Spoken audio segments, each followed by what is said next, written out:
Профильность классов, профильность школ – это не нововведение, это всегда было и в нашем советском славном прошлом было. Вместе с тем многое поменялось. Психолого-педагогический класс – это, наверное, действительно другая категория. В этих классах мы не только будем говорить о медицине, о биологии, о химии и углубленно изучать, и не столько будем углубленно изучать эти предметы. Мы говорили, что психолого-педагогические классы – это, если хотите, курсы повышения квалификации, курсы расширения кругозора для наших школьников, что здесь давать азы педагогики, наверное, не столь важно, сколько расширять их компетенции, сколько раскрывать этих детей. Сегодня собрали все факультеты, поскольку задача поставлена была год назад, и у каждого из факультетов, как я уже сказала, учитывая традиции, направленность, профильность каждого учебного предмета, к преподаванию которого мы готовим наших студентов, есть свое видение и есть уже свои первые шаги.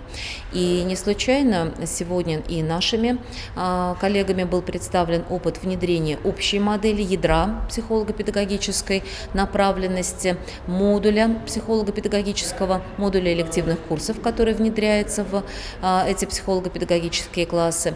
Это те дисциплины, которые позволят не только, наверное, приобщить ребят к профессии педагога, а вообще к человекоцентрированной профессии в целом. И готовить и развивать свои способности уже в будущем и в области медицины, в области социальной работы и, конечно же, в области образования.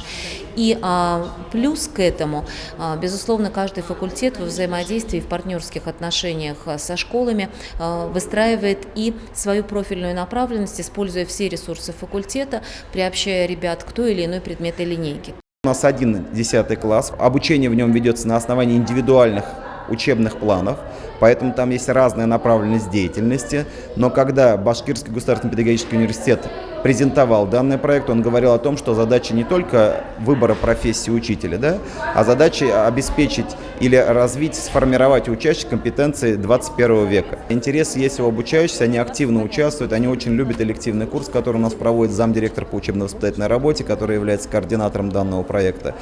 Также они совместно работают с психологом, опять же повторюсь, профильный класс. Кроме того, психолого-педагогический класс сегодня находится здесь, в технопарке, и для них тоже проводятся образовательные мероприятия, которые, еще раз, я повторюсь, позволяют как раз эти компетенции, эти навыки прокачивать и формировать.